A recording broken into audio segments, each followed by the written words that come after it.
Okay, good morning, everybody. Hope everybody's well. Welcome to Sunday.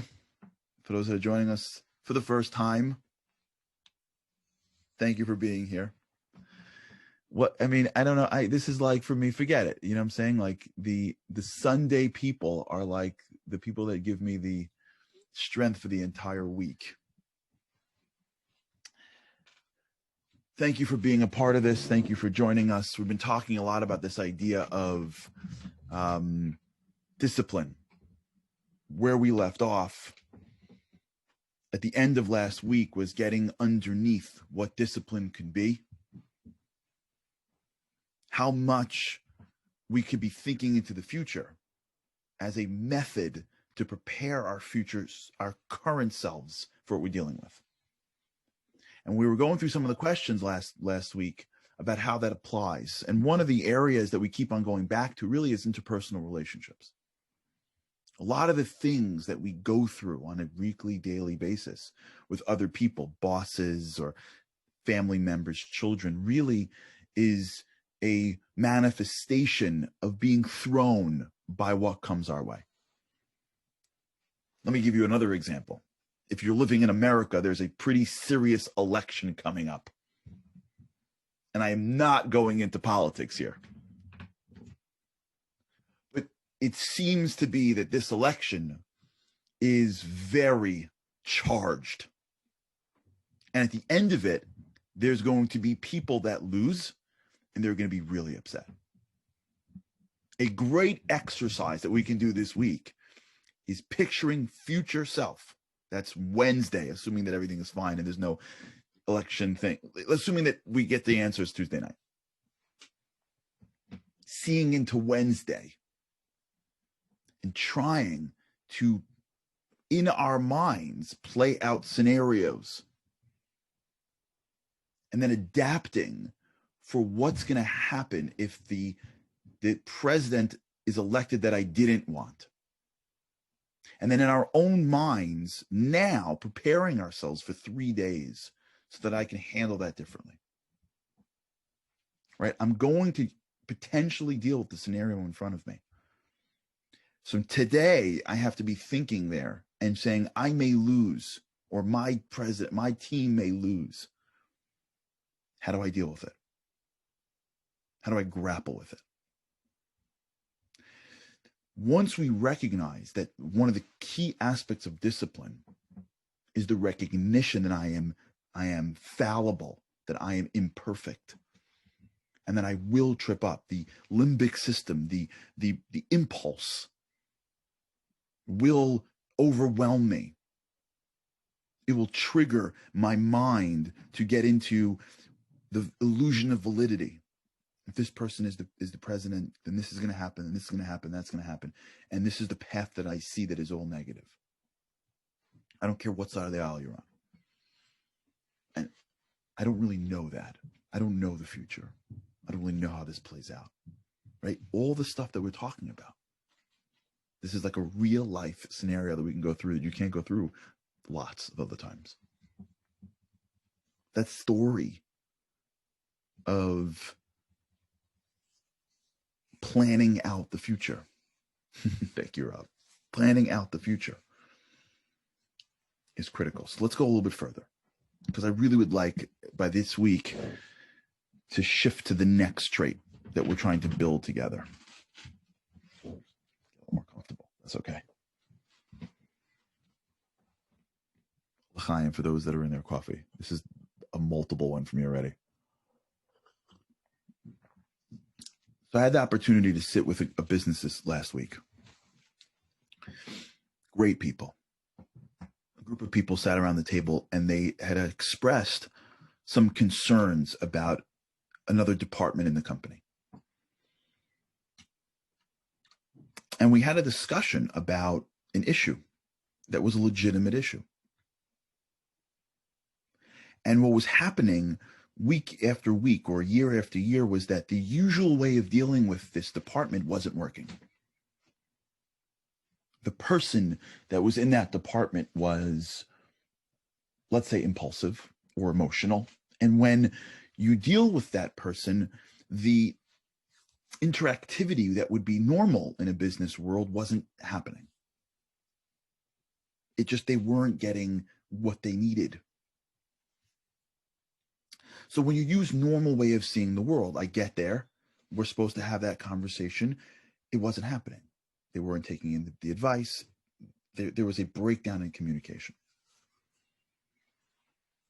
So in going through the different scenarios, what we came up with was, wait a second. We know this is going to happen. So in 6 months from now, when we need to work together, interdisciplinary, interdepartment relationships, and if we don't, the business is not going to be as successful. It's not going to happen. We know it. We're going into the future. And we know when we're in the future, right? We're sitting here day one. We know in 3 months, the limbic system, the emotionality will go crazy. And we've been here before, so we know it's not going to happen. If it happens, great. But let's be realistic. It may not happen. So what we could do is we can start today to put in a habit that will slowly get us together or solve the issue in a way that is not major for anybody. We don't need a long conversation. We don't need a big powwow. We don't have to head it off. Just by creating a small habit today and continuing that habit all the way, by the time it gets to that moment where we needed that collaboration, we won't even need it as much. It'll just be part of the habits. And that's what we did. That's what we're doing. We're going to create a habit in the company every week so that in 6 months, when we're supposed to have this big interdepartmental meeting, it won't even matter as much because we'll be doing a lot of the work for weeks and months in a much more subtle way than we would otherwise. One of the greatest ways you deal with discipline is you think about what habits you can put into place before you need the discipline that won't change your life. This is, by the way, if you remember, we did the +1 thing. And I got a great email from a listener who was who named the term Navy SEALs. We were talking about the 15%, 1%. This is the whole essence of 1%. If you remember back then, a couple of months ago, we did the 1% rule, which is if you really want to understand how your brain works, it gets 1% better because 1% your brain can handle, and 1% is enough to really take that neurological connections that we're building and just round it out. You don't have to fight your brain to go 1%. Right? When we spoke last week about delaying for 5 minutes as a technique and discipline, you don't have to kill yourself to do something for 5 more minutes. You ever work out with a trainer? That's what they use all the time. You could do anything for 30 seconds. So stand on your head and I'm like, no, I can't. You could do anything for 30 seconds. That's that's the trainer. If you ever go to training school, that's probably the first thing they tell you in training school. Tell your clients you can do anything for 30 seconds. So lift this 5,000 pounds for 30 seconds. You're like, I can't. They're like, you can do anything for 30 seconds, right? That technique of delaying is a technique that we're using basically to increase ourselves by 1%.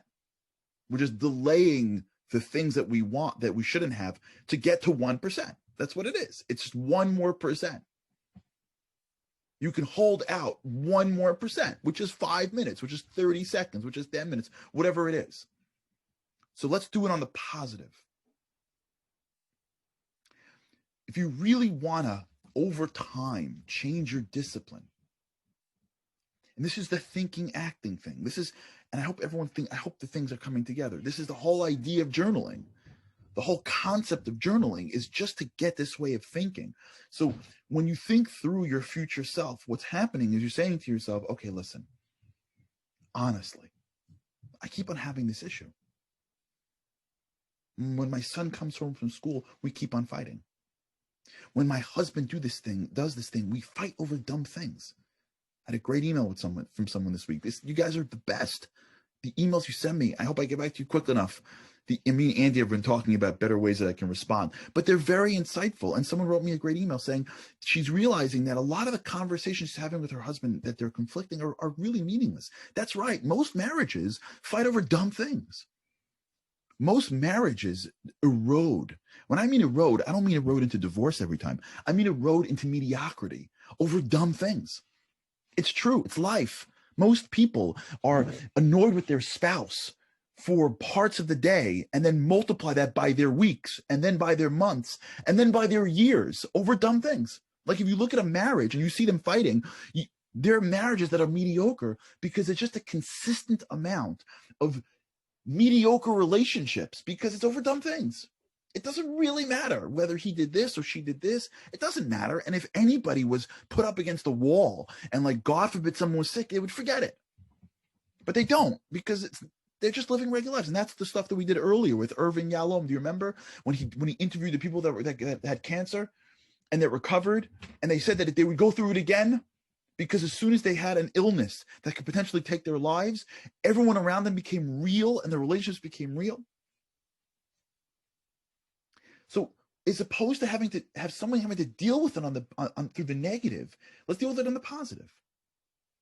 The reason why me and my husband, me and my wife don't have a intimate, loving relationship is because I know it's happening. It's because every time this happens, I get annoyed. The reason why I don't deliver is because I always wait till the last minute. This happens, remember, I don't, thank God back in the days when I was in school. If you're listening to this young, God bless you. If you're having a kid this age, you see this all the time. I remember when I was in school, I'll never forget. This happened to me every single time. I'd get to the end of a semester. I'd study my brains out because I wanted to get good grades. I wouldn't study a lick during the semester. No way. That wasn't even my world. I played basketball and hockey all day. And then at the end of the semester, after being annoyed for being in class, I would get to the end of it. And then the night before, I'd really sort of cram. And I'd always had this feeling of this is kind of interesting. You ever had this feeling? I'm like, wow, history's cool. I didn't know. That's so cool what happened with Robert Lee. And I'm thinking I should really, you know what, next semester, I should really pay attention because if I did this every night for 5 minutes, this whole thing with math, this is awesome. I always get that feeling the day of the final, this is awesome. I'm you know what I got to do? It's only 10 minutes, just study. You ever get that sense? And then the next semester comes and you're playing ball and hockey and then you get annoyed the whole way through. Future self. When you look into the future and you say, I'm dealing with the same stuff year after year. I'm making the same resolutions. It's the same stuff. Okay, it's different manifestations, the same stuff. I don't have discipline in these particular areas. I have to increase my discipline. I have to increase my ability to say no to the wrong things in these particular things. And if I don't, I won't get control over it. I want to get control over how I eat. I want to get control over how I talk. I want to get control over how quickly I give up. I want to get control over when I get up in the morning. I want to get control over how I treat people. I want to gain control. I want to lay more pipes from my soul into my prefrontal cortex. I want to live a rational life. I want to be in control. I want to have a broader perspective in life. And if we take the minutes to think about areas we want to get control in, and we say to ourselves, honestly, I'm going to get emotional. I'm going to get impulsive. I will. I always do. Or I sometimes do. What can I put into my life that's 1% so that when I get to this point, I'm a different person? The greatest way to win a fight is to avoid it. Period. The greatest way to win a fight is to go over it. Because as soon as you fight, you're kicking up dust. So if I am battling eating terribly at night, when I get to night, I'm going to lose. Why would I even get there? So yeah, when I get to the fight, and if I'm losing the fight, I can use a technique, 10 more minutes. So we got it. We got that technique. That was last week. So if I'm in the middle of that emotional moment and I'm losing, okay, I got something I can use. I know, delay. I'm in 10 minutes. I'm in 10 minutes. Good. I'm running and I can't handle it anymore. 10 minutes. I got it. But why even fight? What do I got to do to put into my life something small that can reroute me completely? Maybe if I got up 15 minutes earlier and spent that time making food, then when I got to the end of the day, I can reach for that and there's something out there. So I won't have to go into the cabinet and stare at it for 20 minutes and ultimately pull out the thing that I shouldn't be eating because I'm starving. Maybe I can put into my calendar a reminder to call my wife when I'm at work or text her how much I love her so that at the end of the week or at the end of the night, I've built so much goodwill that when these little things come up, they pale in comparison to all the goodwill that I did. Maybe I can create a habit of where I shut my phone off. If I can't get out of bed in the morning because I keep on scrolling down my phone, or I can't go to bed on time because I keep on looking at my phone, maybe I can create a habit where I just leave my phone out of my room. And I buy a regular alarm clock, maybe one that gives the dollar of charity the wrong one, like we spoke about. And I go on Amazon.com today and I purchase a regular old-fashioned alarm clock, like the ones with like the big red, letters, back like we had in the old days, before we had to have everything flowing through that little thing. And I can just leave it downstairs. I can tell you one of the things that changed me. I wish I still do it. Years ago, I was involved in something about phones. It was a great campaign called Data Disconnect.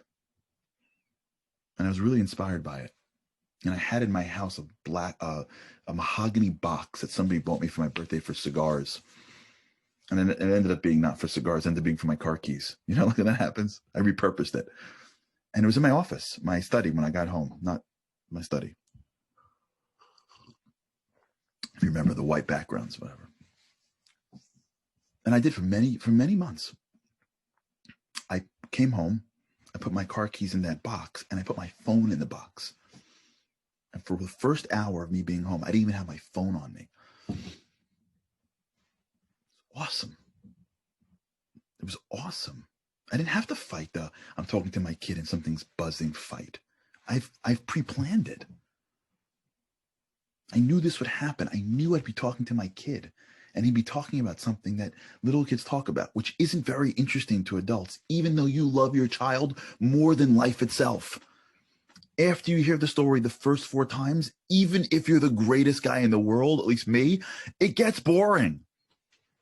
Playing Rat-a-tat-cat or, Monopoly, with Mario version or whatever else you're playing is boring when you're playing as a little kid, at least for me. They're cute. I love them, but it's boring. So you take, you look around, but no, you're not looking at my phone. I'm talking to my children, but I'm going to fight that battle. And I know me. Okay, let's stop doing the delay technique. I'll use it if I have no choice, but why don't I plan something? Why don't I plan for it and put something into practice that doesn't even get me to the battle? I'll drop my phone in the box. And I'll come back to it after an hour. I'll put a timer on so that it beeps after 1 hour, because God forbid should I be outside my phone for more than an hour. So many things like this in our lives we can avoid if we just recognize that we are imperfect and it's okay. It's not even imperfect. It's just how we're built. It's not even imperfect. I don't even think that's an imperfection that we have the limbic system. God gave it to us. How could it be imperfect? It's just how we're built. We're built to be overwhelmed by impulse. There's nothing wrong with that. It's just that we have to learn how to navigate it. And one of the greatest ways to navigate the impulsivity is to plan for it. And this is where your journaling comes in, because the more we look into the future and go, okay, what am I dealing with this week? What can I do on Sunday, on Monday, wherever you listen to this, whenever day you listen to this? What can I do to put something in for 5 minutes to avoid the issue entirely, so that by the time I get to the usual battle, I'm not even in the game anymore. I have thought through it and I'm out. And once we think, and there's so many things we can think about. There's so many things. A friend of mine who was very forgetful, simple stuff, changed his whole life. Every time he missed a birthday and an anniversary, which he always does, he just put it into his calendar for the next year. He doesn't have that problem anymore. And then as he grew in his own financial capacity, and he has a secretary, has an office now. So now his secretary is in his office 3 days before the birthday with options for what he should buy. It was a simple adjustment, but he's got it. And he's got everyone's birthdays, and he's got, his dad, he's an uncle, whatever. And what does it cost him a year? For him, it cost him not so much money. And he avoids all these issues because he's thought through, and he said, okay, I'm going to deal with it next year. In a year from now, I'm going to miss my wife's birthday again. I'm going to miss my niece's birthday again. Think about that this week. We'll talk about this a little more. Think through what's coming down the pike, and think about a habit that I can do every day or consistently, not once or twice. What habit can I put in to my life so that if I continue this habit every day or consistently, I will be a different person, or I will have a different path? That when I'm going to come up against the thing that will make me emotional, it will either be less emotional or I will avoid it altogether. Because one of the greatest ways to use our brains is through the imagination that we have. The prefrontal cortex is rational in the future. When we do it, we could put ourselves into an entirely different state of mind when we're up against the things that keep us bringing us down. Okay, we'll continue this. Thanks so much for tuning in. Great to have you guys. And with God's help, I cannot wait to see you again tomorrow. Have a great day.